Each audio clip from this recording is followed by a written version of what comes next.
Bonjour, bonjour et bienvenue à nouveau pour un petit cours Focus Asana. Aujourd'hui, nous allons voir ensemble Paschimottanasana. Paschimottanasana, c'est la flexion avant assise et donc elle demande un petit peu de détails pour bien la comprendre. C'est une pose de base, mais elle est souvent très mal réussie et aussi, on n'a pas tout le temps d'expliquer tous les détails de la pose. C'est pour cela que je vous invite aujourd'hui à peut-être découvrir des choses nouvelles à ce sujet. Donc, dans un premier temps, il faut savoir que quand on commence la pose, il faut bien mettre nos ischions, les os des fesses, perpendiculaires au sol, voire ouverts plutôt vers l'extérieur. D'accord? Parce que si on commence avec les ischions rentrés en dessous, vous voyez bien qu'on va avoir un peu des problèmes. Déjà, on n'arrivera pas à plier où il faut. D'accord? Donc, si jamais c'est compliqué parce que vous avez beaucoup de tension dans le bassin, vous pouvez toujours utiliser un support, comme un coussin, par exemple, pour vous asseoir dessus, ce qui va permettre en fait de soulever ici la chair de vos fesses et de donc pouvoir avoir les ischions bien perpendiculaires. D'autre part, je conseille vivement, surtout quand vous avez tout ce qui est les ischio-jambiers bien raides, de ne pas être pressé. Encore une fois, il ne s'agit pas d'être pressé, et notamment dans les poses qui sont des poses d'assouplissement, nous ne travaillons pas avec les muscles, ni les ligaments, ni les tendons. Nous travaillons avec le système nerveux. Donc, il faut que le système nerveux se relâche pour pouvoir gagner en souplesse. Donc, c'est un mythe que de penser que de tirer, de pousser et de forcer va vous rendre souple. Bien au contraire, vous allez faire des micro-scarifications sur vos tissus. Et ces micro-scarifications, quand elles vont guérir, elles vont devenir encore plus rigides que ce que les tissus l'étaient. Et en fait, vous allez perdre en souplesse. Ok? Donc, ça demande de la patience. Et je sais que ça, c'est pas évident pour tout le monde. Mais en cultivant cette patience, vous pouvez vraiment arriver à faire de vrais progrès.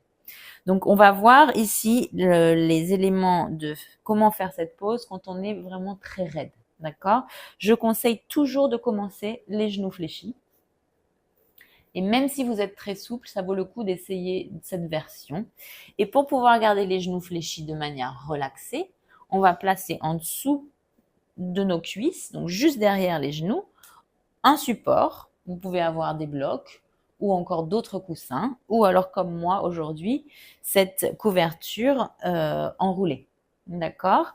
Donc ici, je garde une flexion dans mes genoux pour pouvoir plier de là où c'est important de plier, c'est-à-dire du bassin. C'est d'ici qu'on plie.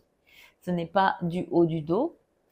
Et d'autre part, ça nous permet aussi de quand même fléchir nos chevilles pour pouvoir en même temps étirer nos mollets. D'accord? Donc, on a les chevilles fléchies, les mollets étirés. Dans cette position, il se peut que ce soit déjà assez difficile. Et dans ce cas-là, bien entendu, vous pouvez rester dans cette position et attendre patiemment de vous relâcher avec votre expiration. Donc, si jamais vous pouvez aller un tout petit peu plus loin dans cette pose, pensez bien que c'est de cet endroit de l'articulation de la hanche que l'on plie. Et on veut rapprocher notre ventre de nos cuisses. Donc, dans ce cas-là, on va étirer par le sommet du crâne vers le ciel en inspirant. On crée de l'espace entre chacune de nos vertèbres. On inspire et on s'étire. Et en expirant, donc, on va plier de la hanche et essayer de rapprocher le ventre de nos cuisses. Donc, suivant votre souplesse ou le moment de la journée, le corps est différent. Donc, il va falloir ajuster, bien entendu, à ce que vous ressentez à cet instant. Mais dès que vous sentez une première résistance, que ça commence déjà à tirer pas mal, vous allez faire une pause et une étape. Ça sera la première étape.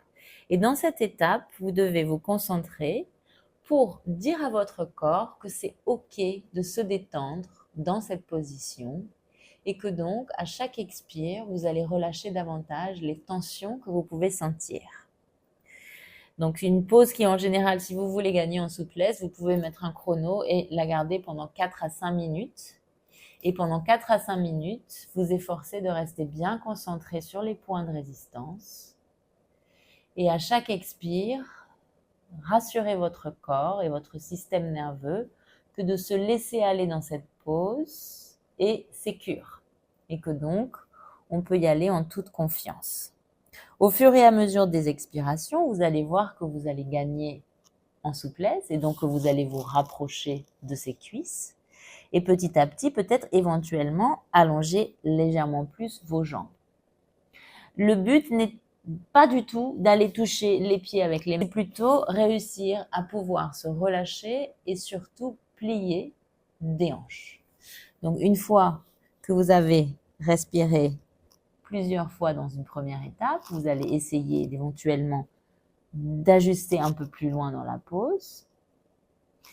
Et si vraiment c'est un but que vous voulez atteindre et que vous êtes prêt à faire tous les efforts et à garder patience pour le faire, vous pouvez éventuellement faire tous les 2 jours, donc 5 minutes de Paschimottanasana, en vous rappelant bien que on plie du bassin et non du dos pour aller toucher les pieds, ok?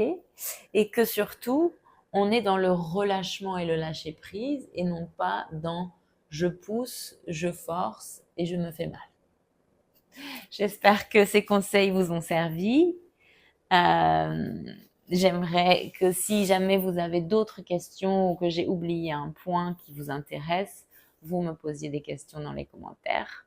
Autrement, je vous souhaite une bonne pratique et j'espère que ces détails et ces explications vous aideront à atteindre votre but. Merci. Au revoir.